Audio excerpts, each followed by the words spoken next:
여러분 안녕하십니까? 광주 MBC 뉴스투데이 시작합니다. 먼저 오늘의 주요 뉴스입니다. 어젯밤 발표된 민주당 광산갑 경선에서 박균택 후보가 이용빈 후보를 누르고 승리했습니다. 민주당 광주 서울 경선은 오늘부터 내일까지 진행될 예정입니다. 한편 검찰이 민주당 북구갑 경선에서 승리한 정준호 후보 선거사무소를 압수수색했습니다. 여론조사를 위한 전화방을 불법으로 운영했다는 건데 민주당은 후보 인준을 보류했습니다. 5.18 진상규명조사위원회가 홈페이지에 공개한 보고서 초안을 보니 그동안 법원 판결로 확립된 사실조차 제대로 담지 못하고 있습니다. 4년 동안 한 일이 뭐냐는 비판이 거셉니다. 전남대병원이 전공의 이탈 사태의 장기화로 입원 환자가 급감한 2개 병동을 폐쇄하고 해당 병동 의료진을 필수 의료과 등에 재배치했습니다. 더불어민주당 광주 광산갑 경선에서 정치 신인 박균택 당대표 법률특보가 현역인 이용빈 의원을 누르고 승리했습니다. 어젯밤 발표된 민주당 중앙당 선관위 경선 결과 박균택 예비후보는 신인 가점 20% 없이 이용빈 의원을 앞지른 것으로 알려졌습니다. 광주 현역 국회의원이 민주당 경선에서 탈락한 것은 이번이 5번째입니다. 한편 오늘부터 내일까지 광주 서구을 김경만, 김광진, 양부남 예비후보가 100% 지역민 대상 여론조사 방식으로 민주당 경선을 치릅니다. 검찰이 민주당 광주 북구갑 경선에서 승리한 정준호 후보의 선거사무소를 압수수색했습니다. 경선을 치르면서 전화방을 불법 운영한 의혹이 있다는 건데요. 경선에서 탈락한 조우섭 의원은 후보 자격을 박탈해야 한다고 주장했고 정준호 후보는 검찰이 선거에 개입하고 있다고 반발했습니다. 민주당은 광주 지역 경선 후보의 인준을 보류했습니다. 주현정 기자가 취재했습니다. 광주지검 수사관들이 광주 북구갑 민주당 경선에서 승리한 정준호 예비후보 선거사무소를 압수수색하고 있습니다. 하신 혐의에 대해서는 일부 입증 가능한가요? 정 후보 측이 민주당 경선 기간 동안 전화 홍보방을 운영하면서 아르바이트생들에게 금품을 제공하거나 제공을 약속한 사실을 확인하기 위한 것으로 앞서 광주시 선관위는 정 후보 등을 검찰에 고발했습니다. 정준호 후보는 자신과는 무관한 일이라며 오히려 검찰이 선거에 개입하고 있다고 주장했습니다. 후보자는 불법 전화방 운영에 어떠한 개입도 한 사실이 없음을 분명히 밝혀둡니다. 당내 공천 과정에 부당하게 개입하는 검찰 압수수색에 강한 유감을 표명하겠습니다. 경선에 패배한 조우섭 의원은 불법 의혹이 사실일 경우 정준호 후보는 10% 청년 가산점을 적용받아 1% 차이로 경선 1위를 탈취했다며 민주당이 이제라도 바로잡아야 한다고 주장했습니다. 정준호 예비후보는 더불어민주당의 명예를 더 이상 훼손시키지 말고 즉시 후보 자격을 내려놓으십시오. 이런 가운데 민주당 당무위원회는 경선에서 승리하거나 단수 공천된 174명 후보의 인준을 의결했는데 여기에 광주 5개 선거구 후보들의 인준은 보류했습니다. 경선 과정에서 불거진 불법 선거운동 의혹이 민주당 광주 경선의 최대 변수로 떠올랐습니다. MBC 뉴스 주현정입니다. 어제는 따뜻한 봄 기온이 퍼지는가 싶더니 오늘은 다시 기온이 낮아지겠습니다. 광주의 아침 기온 3도 안팎으로 출발한 가운데 한낮 기온 10도로 평년 수준의 기온이지만 어제보다는 4, 5도가량 내림세를 보이면서 더 춥게 느껴지겠습니다. 한결 따뜻한 옷차림으로 나서시는 게 좋겠습니다. 오늘 전남 동부 지역을 중심으로는 약한 빗방울이 떨어질 수 있겠는데요. 그 밖에 광주와 전남 대부분 지역에서는 가끔 구름만 지나는 가운데 대체로 무난한 날씨가 예상됩니다. 미세먼지 농도도 현재 좋음 수준으로 먼지 걱정도 없겠습니다. 날씨 정보였습니다. 5.18 진상규명조사위원회가 4년간의 활동에도 발포 명령과 안매장의 진실을 규명하는 데 실패했다고 보도해드렸었죠. 그런데 위원회가 최근 공개한 보고서 초안을 보니 단순히 진상규명에만 실패하는 데 그치는 게 아닌 것 같습니다. 위원회는 전두환 회고록 재판을 통해 확립된 사실조차 보고서에 제대로 담아내지 못했습니다. 먼저 천홍희 기자가 보도합니다.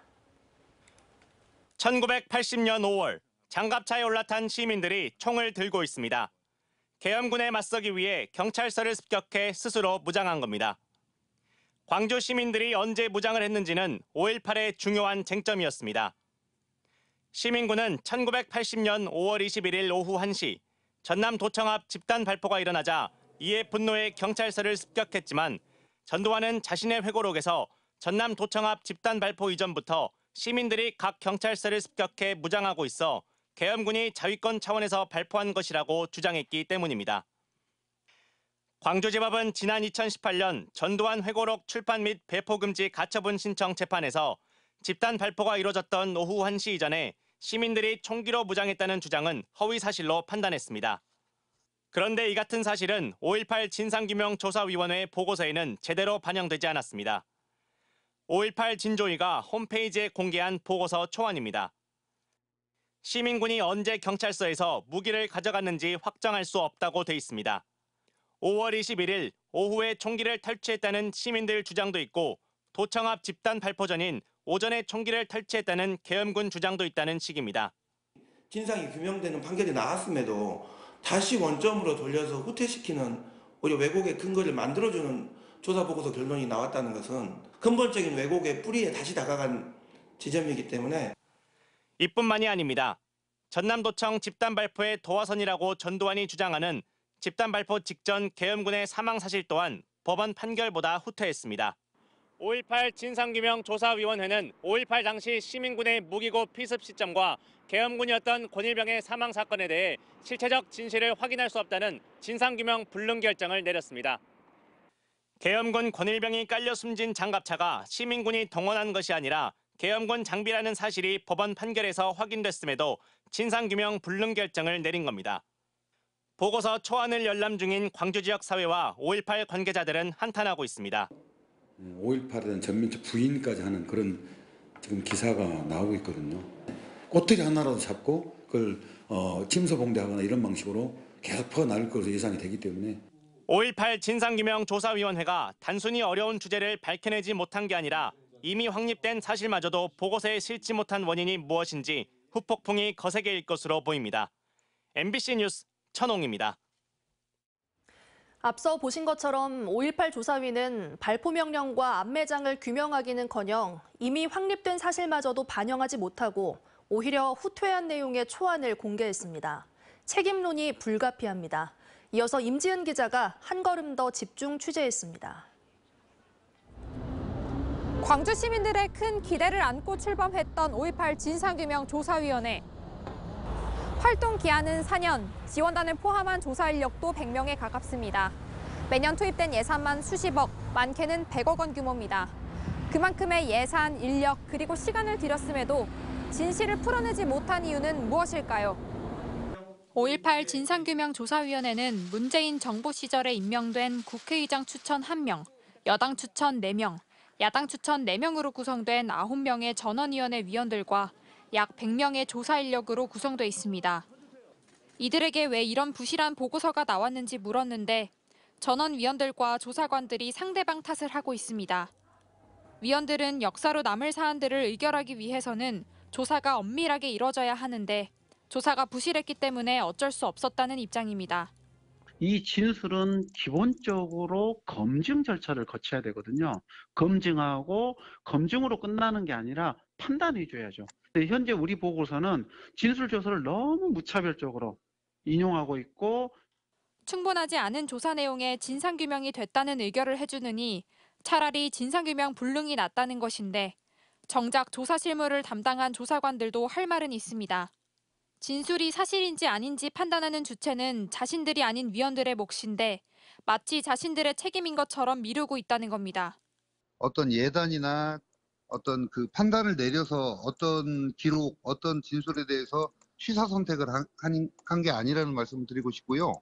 위원들께서 결정을 내려주셨으면 그것을 따라갈 수 있었을 텐데 그런 과정이 좀 부족하지 않았나.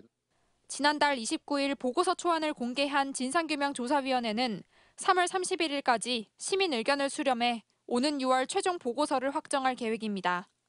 하지만 남은 기간 시민들이 의견을 제시한다고 해서 개별 사안마다 진상규명조사위원회가 의결한 보고서 내용 자체를 고칠 수는 없습니다.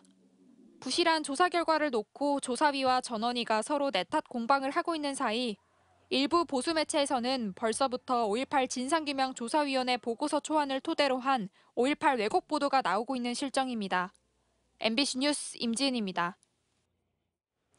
여순 사건 진상조사기획단의 역사 왜곡 날조 우려를 제기하며 지역사회가 비판의 수위를 높이고 있습니다.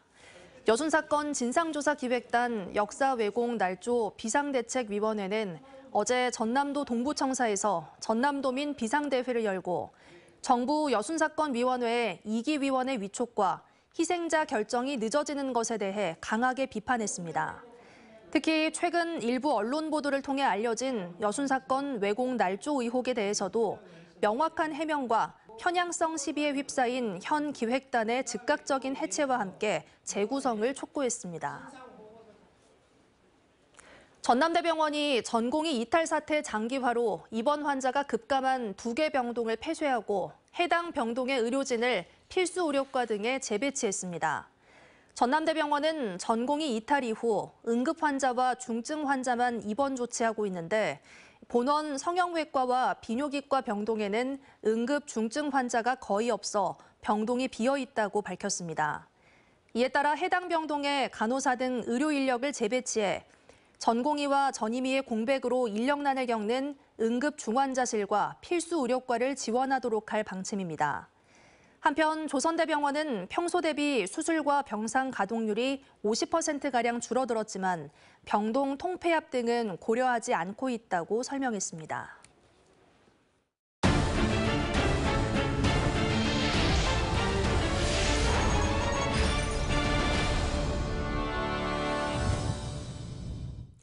공석인 전남교육청 감사관에 장성 도서관장이 승진 임명됐습니다. 개방형 공모직에 2번 연속 내부 승진이 이루어지면서 감사 업무의 독립성을 경시했다는 비판이 일고 있습니다. 보도에 신광하 기자입니다. 전남교육청이 3급 개방형 주기인 감사관에 공모를 통해 김재기 장성도서관장을 임용했습니다. 김대중 교육감 취임 이후 2번 연속 내부 승진입니다. 2년 임기의 개방형 공모직인 감사관은 1차 서류 전형과 2차 적격성 심사를 거쳐 인사위원회가 3배수를 추천하면 교육감이 선택하는 방식입니다. 최종 임용된 김재기 감사관은 회계와 인사, 감사 업무를 두루 거친 인사로 적격성에는 문제가 없다는 게 도교육청의 설명입니다. 그동안의 경력이라든지 직무수행 계획서라든지 또 우리 도교육청과 적합성이라든지 또 그런 부분을 종합적으로 검토를 해서 이번 감사관 공모에는 감사원 출신 인사 4명을 포함해 모두 11명이 응모했습니다. 학교 물품 구매 의혹 등에 대한 공익감사 청구 등 감사 현안이 많아 교육계에서는 신임 감사관으로 외부 인사가 발탁될 것으로 전망해왔습니다. 교육감의 눈높이가 아니라 도민의 눈높이에 충족돼야 되거든요. 그런 차원에서 감사관의 어떤 선발 과정이 합당한지. 주로 검사와 감사원 출신이 임용되는 타시도 개방형 감사관 임용과 비교해 2번 연속 내부 승진이 이루어진 것은 이례적입니다. 이럴 때일수록 좀 분위기 쇄신이라든지 여러 가지 도민들에게 상징적인 모습을 보여주는 측면에서 놓고 보면 좀 많이 아쉽고 좀 안타까운 선택이지 않았냐. 김대중 교육감 취임 이후 종합청렴도가 2등급으로 수직 상승한 전남교육청. 그러나 2번 연속 내부 승진 감사관이 개방형 공모직에 발탁되면서 독립적인 감사관의 모습을 기대했던 교육계에 비판이 일고 있습니다. MBC 뉴스 신광하입니다. 전남연구원 초대 원장 선출과 관련한 단독 추천안이 이사회에서 부결됐습니다.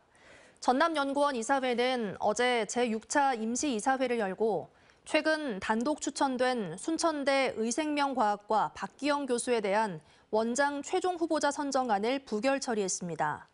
사실상 1인 응모인데다 현직 이사가 나홀로 추천된 점이 이례적이고 심사 과정도 석연치 않다는 의혹이 제기되면서 결국 원장 선임이 백지화된 것으로 전남연구원은 조만간 신임 원장 초빙을 위한 재공모 절차를 진행할 계획입니다. 광주시가 중앙공원 1지구를 둘러싼 불필요한 논란을 끝내겠다며 현 특수목적 법인 대표 사업자 자격을 주장하는 한양 등과 공개 토론회를 열었지만 이에 당사자 간 입장차만 확인한 채 성과 없이 끝났습니다. 한양 측은 적정 분양가 용역 결과 자체가 부풀려진 만큼 별도의 검증을 거쳐 산출 근거를 살펴보자고 주장했고, 특수목적 법인 측은 광주시와의 협상을 방해하기 위한 악의적인 주장일 뿐이라고 맞섰습니다. 광주시는 내부 분쟁으로 사업 자체가 차질을 빚지 않도록 향후 도시계획위원회 등 남은 절차도 공개할 방침입니다. 프로야구 기아 타이거즈 선수단이 전지훈련 캠프를 마무리하고 귀국했습니다. 호주와 일본 오키나와에서 전지훈련을 마친 기아 선수단은 체력과 기술 훈련에 이어 5차례 연습 경기를 통해 실전 경험을 쌓으며 올 시즌 전력 구상을 했습니다. 기아 선수단은 오는 9일 NC를 시작으로 시범 경기를 치르고 오는 23일 시즌 개막전에 데뷔합니다. 한편 이범호 신임 감독은 내일 취임식을 갖고 올 시즌에 대한 구상과 포부를 밝힐 예정입니다. 다음은 총선 브리핑입니다. 광주 서구을 양부남 민주당 예비후보는 더 큰 호남을 위해 광주와 전남의 행정 통합은 필수적이라며 서구 서창과 남구, 빛가람 혁신도시를 하나의 생활권으로 연결하는 밀리언 서창 프로젝트를 추진해 시도 거버넌스를 구현하겠다고 밝혔습니다. 민주당 광주 서구을 김광진 예비후보는 마륵동 탄약고를 이전하는 것만큼 어떤 방식으로 공공개발하느냐가 핵심 과제라며 해당 부지를 첨단 인공지능 산단으로 조성해 광주의 미래, 서구의 먹거리를 보장하겠다고 공약했습니다. 김경만 민주당 광주 서구을 예비후보는 최우선 사회적 과제인 저출생, 고령화 극복을 위해 산후조리와 보육, 요양과 의료에 이르기까지 모든 공공사회 서비스 제공이 가능한 통합 돌봄타운을 건립하겠다고 약속했습니다.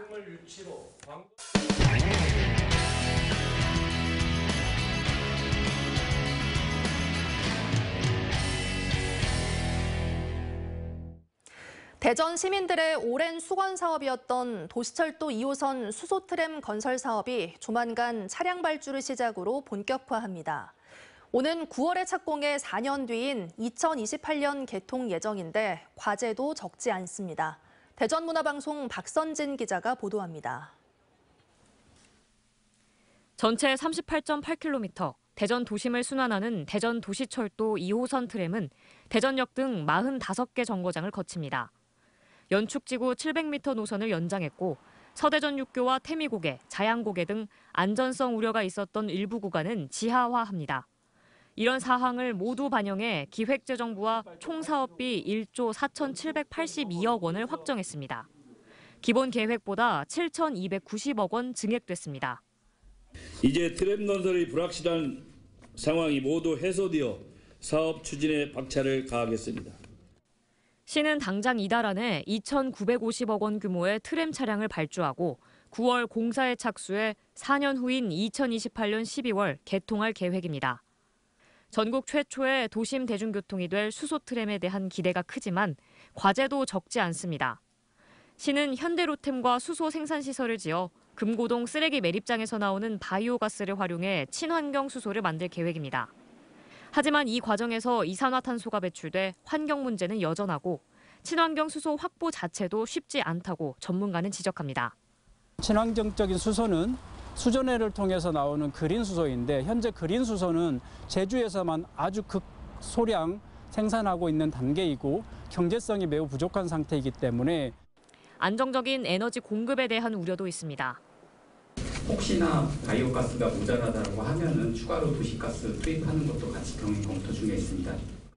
또 차선 축소 등으로 교통 혼잡이 예상되는 만큼 시내버스 등을 긴밀히 연계해 시민 불편을 최소화할 수 있는 대책도 필요합니다. 대전시가 2호선 트램 건설로 친환경 대중교통을 통한 선진 교통 서비스를 제공할 수 있을지 관심이 모아집니다. MBC 뉴스 박선진입니다. 기후위기에 대응하기 위해 저탄소 정책이 엄격해지면서 고품질 한우를 육성하려는 강원도 횡성군의 계획도 어느 정도 수정이 불가피해졌습니다. 이런 가운데 가축 분뇨를 도시가스로 만들어내는 정부 사업이 횡성에서 추진되는데요. 한우 육성과 분뇨 문제 해결이라는 두 마리 토끼를 잡을 수 있을 것으로 기대됩니다. 원주문화방송 황구선 기자입니다. 횡성에서 사육되는 한우는 5만 5천 두, 횡성 인구 4만 6천 명보다 많습니다. 고품질 한우 육성을 주력 산업으로 하는 횡성의 고질적인 골칫거리는 바로 분뇨와 악취. 여기다 기후위기에 대응하기 위해 탄소 중립 의무까지 강화되면서 시험대에 오른 횡성 한우 산업에 새로운 돌파구가 마련됐습니다. 한우도 육성하고 분뇨와 악취 문제를 해결하는 횡성군의 카드는 가축 분뇨 자원화입니다. 마침 가축 분뇨와 음식물 쓰레기, 하수 찌꺼기를 통합해 바이오가스 생산 시설을 확대하려는 환경부 사업과 맞아떨어졌습니다. 최근 환경부는 횡성 등 전국 8개 지자체를 바이오가스화 사업지로 선정하고 시설 건립 비용을 지원한다고 밝혔습니다.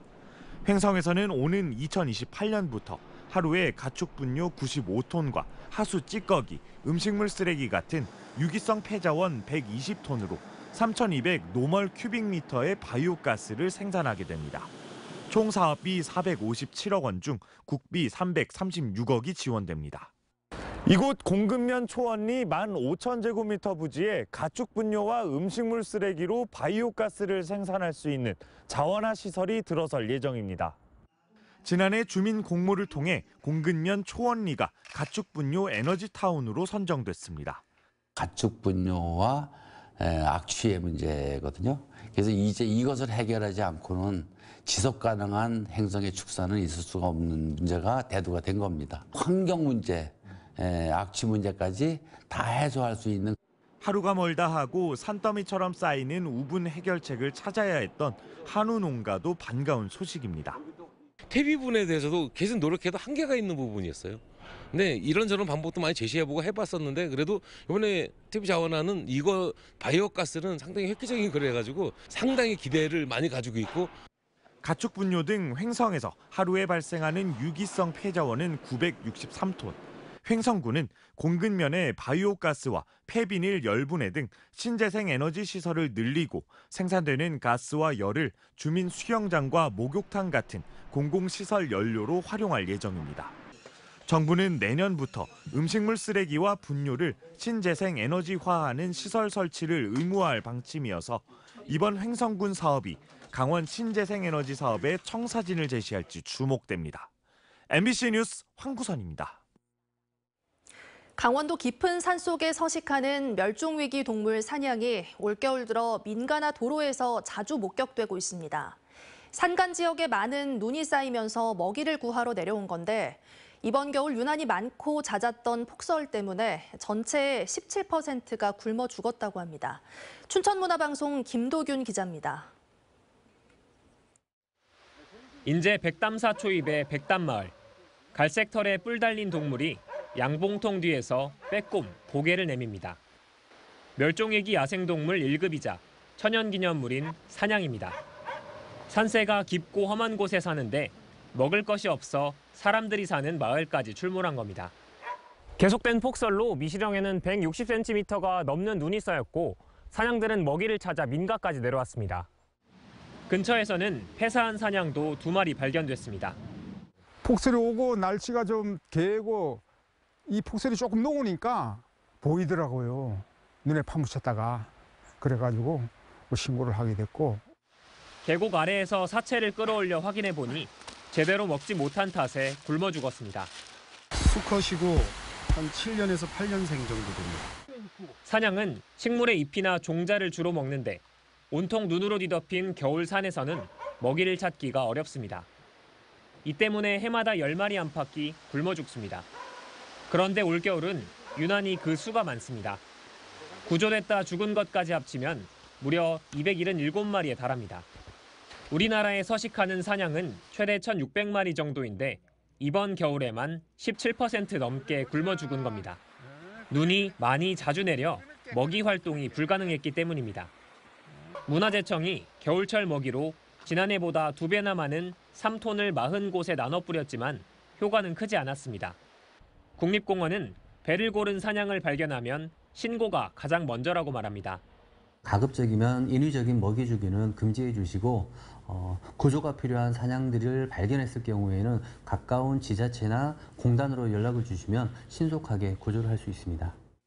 아직도 30cm 이상의 눈이 쌓인 산속에서 사냥들이 그야말로 사투를 벌이고 있습니다.